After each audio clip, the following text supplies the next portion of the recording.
हरे Krishna, Radhe Radhe friend आज मैं बताऊंगी कर्म क्या है। सबको पता है लेकिन कोई करता है मन से। खुली आंखों से देखने पे लगता है कि कोई इंसान कितना पूजा पाठ कर रहा है, लेकिन वह अंदर से मन में क्या कर रहा है किसी को पता नहीं होता है।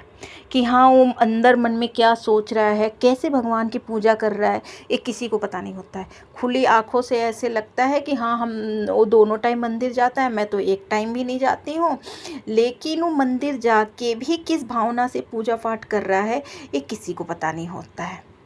जैसे मैं घर पे रह के अगर मन से भी पूजा कर रही हूँ तो हमारा पूजा बहुत अच्छा है। अगर मैं दोनों टाइम मंदिर जाके भी मन से पूजा नहीं कर रही हूँ तो फिर वो मेरा मंदिर जाना भी बेकार है। तो कोई भी काम करें मन से करें, वरना ना करें। मन से करने से, क्योंकि हम तो नहीं देख पा रहे ना, सामने वाला देख रहा है, ये तो भगवान देखते हैं। ये हमको अभी तो पता नहीं लगता है कि हाँ, हमारा कर्म क्या है। कर्म तो हमारे मरने के बाद पता लगता है कि हाँ, हम क्या कर्म किए थे, कैसे किए थे, वो तो मरने के बाद पता लगता है। अभी तो हमारे यही होता है कि फॉर्मेलिटी एक होती है, भगवान के मंदिर गए, जल चढ़ाएं। अब मन में क्या चल रहा है किसी को नहीं पता होता है। ये बस भगवान हमारे देखते रहते हैं कि हाँ, ये क्या सोच रहा है किसके बारे में। वैसी एक छोटी सी स्टोरी है ऋषि मुनि के बारे में जो मैं आप लोगों को सुनाऊंगी। ऋषि मुनि रहते थे, वन में रहते थे, एक कुटिया में रहते थे। सबको पता है ऋषि मुनि जो होते हैं वो तो 24 घंटे अपने ध्यान में ही लगे रहते हैं, रूखा सूखा खाते हैं, अपने ध्यान में लगे रहते हैं। बस उनका काम क्या रहता है, पूजा पाठ करना, अपना जो किताबें वगैरह है वो सब पढ़ना, अपने ध्यान में मग्न होना, बस उनका काम ये होता है ऋषि मुनियों का। इसीलिए वो लोग जंगल में जा रहते हैं। उन्हीं के सामने एक कुटिया में बिल्कुल एक औरत रहती थी, बेश्या, बिल्कुल उन्हीं के सामने रहती थी। वो अपना काम करती थी, अपने पेट पालने की वजह से वो अपना काम करती रहती थी।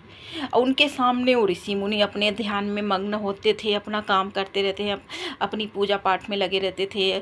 तो लेकिन उन लोगों की कुटिया जो थी बिल्कुल आमने सामने थी, एक दूसरे को देखते रहते थे। तो वो ऋषि मुनि एक टाइम ऐसा हुआ कि मर गया। फिर कुछ टाइम बाद बेश्या भी मर गई। बहुत दोनों लोग मर गए। दोनों लोग मरने के बाद बेश्या स्वर्ग में पहुंची, ऋषि मुनि नरक में पहुंचे। अब ऐसा क्यों? ये हुआ कि ऋषि मुनि जो थे वो पूरे दिन तो ध्यान में लगे रहते थे, पूरे दिन अपना ध्यान करते थे।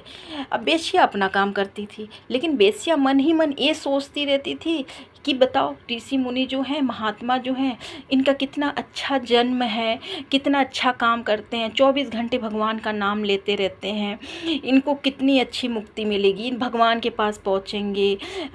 बस वो अच्छा अच्छा सोचती थी। भगवान बताओ मेरा जन्म कैसा दे दिए, मुझे नर्क में पैदा कर दिए, मेरी ज़िंदगी नर्क हो गई है। वो बस भगवान से ये सब बातें करती रहती थी। भगवान आप मुझे बताओ ऐसे कर दिए। और वो ऋषि मुनि के बारे में बस अच्छा अच्छा बोलती थी। लेकिन ऋषि मुनि जो है उस बेश्या के बारे में बस यही सोचते रहते थे। ध्यान तो उनका पूजा पाठ में था। बेश्या को तो यही लगता था कि ऋषि मुनि पूरे टाइम ध्यान में लगे रहते थे। लेकिन ऋषि मुनि के मन में क्या चलता था कि बताओ, बेश्या क्या आज इतने लोग आए, औरत के आज इस औरत ने पूरे दिन क्या क्या किए, इस औरत ने आज ये किए, इस औरत ने वो किए।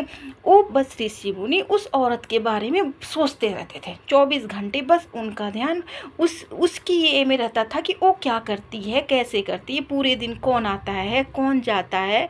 ऋषि मुनि बस उसके ध्यान में लगे रहते थे।